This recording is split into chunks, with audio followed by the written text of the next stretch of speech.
This is what I like to think of what the hero has to contemplate when he knows his time is short. Realizing that the palladium in his chest piece is accelerating the condition that threatened his life in the very first movie, Tony is just weighing up what he wants to do with his life that he has left and the legacy he wants to leave behind. The problem is some of his choices are somewhat self-destructive, particularly what he does at his birthday party wearing the suit whilst drunk, or when he chose to represent his car in the French Grand Prix. There is a lot of confrontation in this movie, and it's not just from Anton Vanko.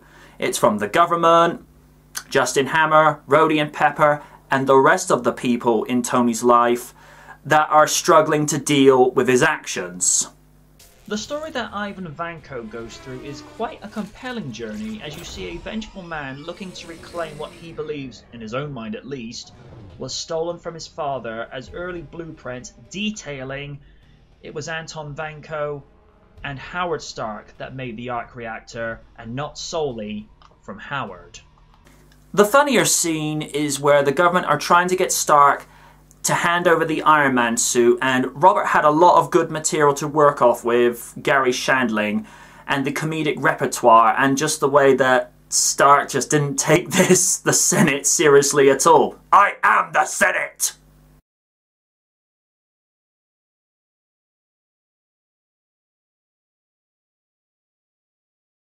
Robert is just amazing once more as Tony Stark. Seeing him at his lowest point, with time running out with the condition that can kill him, and looking for an alternative power source that can keep him alive and still be Iron Man.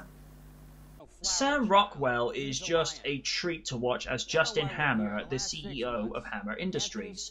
Rockwell just has this presence and charisma that is just so charming and likable, even though you know that the stuff that this guy does in the story is screwy and douchey. You just can't hate him because he plays this role so well. Gwyneth improved on her performance this time as Pepper Potts, as we got to see angry Pepper having to deal with Tony's eccentric behaviour and just pushing the limits of her patience, but then she does a complete 180 when she learns that Tony was actually dying all this time. Mickey Rourke, in my honest opinion, achieved as much as Sam Rockwell did in terms of the performance. Although, personally, I would have preferred to see Crimson Dynamo and Whiplash as separate entities. Whilst the suit was cool, I'd rather see Whiplash and Crimson Dynamo and not a combination of the two. Scarlett Johansson as Natalie Rushman, Natasha Romanoff, underplayed her performance as a cool and no-nonsense Black Widow for S.H.I.E.L.D.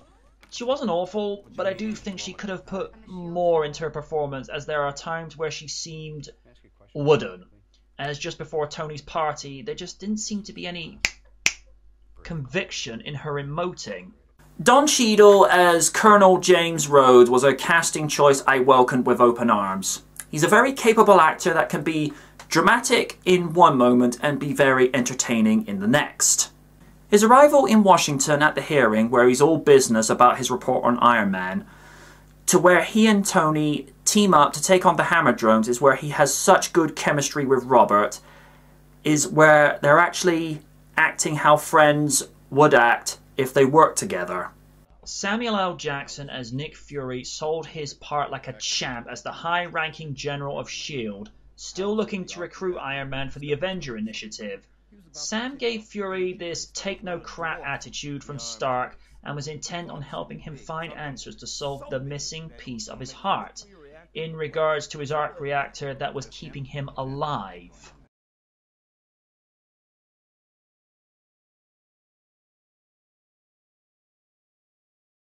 John Debney provided the score for this, and it really elevates the emotional aspects of where you see Tony pondering what to do in these contemplation scenes, and when he's looking for answers for an alternative power source in these old film reels, and the really emotional message that his father sends to him.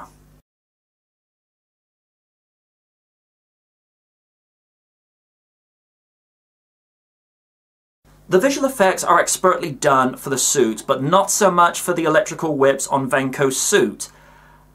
I don't know what it was, but they just look so unremarkable and cheap, and that just didn't do it for me.